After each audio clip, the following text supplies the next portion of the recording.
also I feel like Afro swing got replaced by Afro beats. Yeah. And I feel like Afro beats has a bit more substance in regards to subject matter, in regards to cultural impact than Afro swing. Afro swing was just like, I take your girl to the shower, I spend like 10 bands on her, and it wasn't really. Yeah, it's not spiritual. It didn't really have. It was just about good vibes. And let's be honest, the tunes only really bang in the summertime. Yeah. Now I'm trying to say, and the UK we don't really have it like that. And I feel like the reason why drill kind of took the popularity away from Afro swing around like 2018, I purposely think like British people, we naturally have a negativity bias. So we kind of you see it on the Shade Borough comments all the time. We naturally have some sort of a negativity bias. There'll be good news or someone we are accomplishing something. The Shade Borough people out over there will be talking enough about them at the end of the day. And I feel like, especially due to the terrible economic position that UK people that we're in right now, I purposely think that drill is about rebellion. Afro swing is about good vibes. When you're watching Brexit and gas prices are going up, you don't have time for good time. You want to rebel. So that's why I feel like drill music is so powerful and popular, regardless of whether you feel like the music is negative or not. Yeah. But I want to kind of go into a place where, in my personal opinion, people say drill music is the cause of the violence. Yeah. I feel like violence caused drill. Yeah. I feel like I feel like the reason why authentic drill is dying right now is because a lot of the rappers are going to jail. Yeah. The thing is, if you take away all of these drill rappers, if you remove gangster rap music in general, will violence stop? Hell no. It's the craziest thing. Will the violence stop? Ever. That's what I'm saying. I did an article on this for the Big Issue in 2018. Yeah. This very topic, and I said the same thing. In a nutshell, I said the same thing. Yeah. But it's like, I agree. It's like, I believe drill is a byproduct. Violence doesn't come from drill because, as you said, before drill there was violence. If drill comes out of fashion in 3-4 years, there'll still be violence in it. But it's like, in my opinion, it's more of like a way of expressing what man them have gone through. And if it's keeping them off the streets, I can't say that's a negative to me. Obviously, people are saying it's inciting violence, but no. These guys are already into it, in my opinion, already. So it's a thing where it's like, you can say boom, like if you remove the genre, but statistics have shown that don't Civilization was more violent before music even existed. Facts. 1800s, people were getting beheaded and hung in public. That doesn't happen anymore. Yeah. At least not in the Western world. At least not in the West, in my personal opinion. But that's what I thought. But I feel like in regards to the music scene, I feel like certain artists need to make a comeback.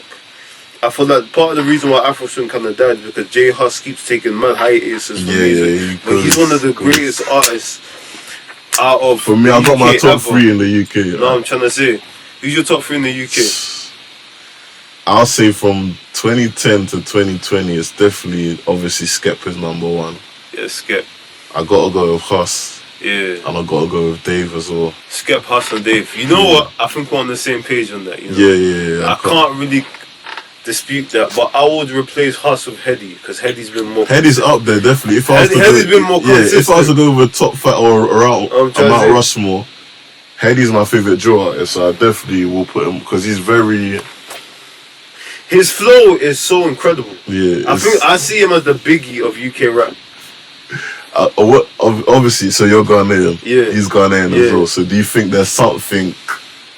Novelist is Ghanaian as well. Storms is Ghanaian as well. So do you think there's something? Yeah, me and Novelist met one time.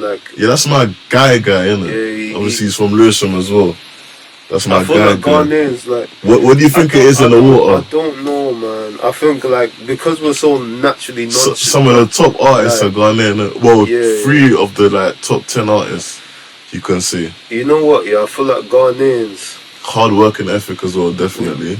we're naturally nonchalant people. Like, Sierra Leoneans are like that as well. Really? Yeah, I can sense that about you as well. Very cool, calm. We're not really loud. We're like Nigerians, but we're more laid back. Facts. You know, so I feel like the energy that we save in social interactions, we put that into the music. Now we put that into everything that we do. You know that we were the first African country to gain our independence. Come on, I'm cool, man. I know my history, fam. Come on, that's man. why I like you. Man. I know my history. That's why I like I'm you. read up. I like you, but like, yeah, I think that's the reason why. Yeah. It's a very like the Ghanaians I've met. They're always very headstrong. Yeah. They know what they want, and it's like I wouldn't say they're loud, but they're just silently confident. That's what I'm saying. Yeah. Nah, you gotta tell us. You know a lot of Ghanaians. Yeah. I've been to Ghana twice as well. Yeah. That's what I'm saying, man. One of my best mates is Ghanaian, isn't it? Yeah. But so yeah, okay. I'll round up. Let me think. I want to round up the top 5. So I've got Dave, Skep, Headies, Huss. If I'm being biased, I'd put Nov, but I gotta put Stormzy. But it's a toss up between Nov and Stormzy. But Nov and Stormzy. Because what Stormzy's done, but I feel like not that he's definitely not fallen off because he's still a millionaire, so I can never say he's fallen off. But musically, I don't think he's as potent as he was 10 years ago, in my opinion. I feel like Stormzy's losing the grasp on the new generation, and I feel like a lot of new artists are losing the grasp on the new generation because of they don't want to adapt to the modern marketing kind of like techniques. Yeah. Like for example, like these guys are really refraining from TikTok. Yeah. They're like, I was in the studio with this one old head artist. It's like, man, you do not fucking TikTok. Man's gonna, hey, if you ever see me doing TikTok, shoot me dead now. I'm not doing that. I'm not dancing in front of the Rush Club. Whoever that is, I love you, but that's a dinosaur point. Bro, that's a dinosaur. Bro, no one said you have to go prop up your phone and go shake your hips, fam. No one's saying that you need to go do that. Just put your phone over there. Yeah, be you. Yeah. Okay, this is the strategy I have for like up and coming artists. Yeah. Okay. Listen, just record 5 bangers. Yeah. Record pieces of content for those 5 bangers, like short, like 20-second clips. Put them all on TikTok. See which one resonates the most with the people. The one that performs the most, you push that one. You push that one, you make like 10 pieces of more content for that one. Get the tune buzzing. When the demand is there, then you drop it. I don't want to see nobody dashing out peas for a tune that hasn't even... That you don't know if it works yet with your audience. And you're spending like 10, 20... You're spending like a bag or 2 bags on the music video. You're shouting, flipping, I don't know, one of these videographers. Then you go on platforms. You're paying money for that. You put the tune out. It gets 10k views in a year. Yeah, it's not worth it at all. And what did that accumulate in streams? Yeah. You didn't make any of your money back. No. So now it's like, you gotta play smart. No disrespect to the platforms, but I feel like nowadays TikTok is the new platform. Facts. The algorithm has made it to be like where you can discover new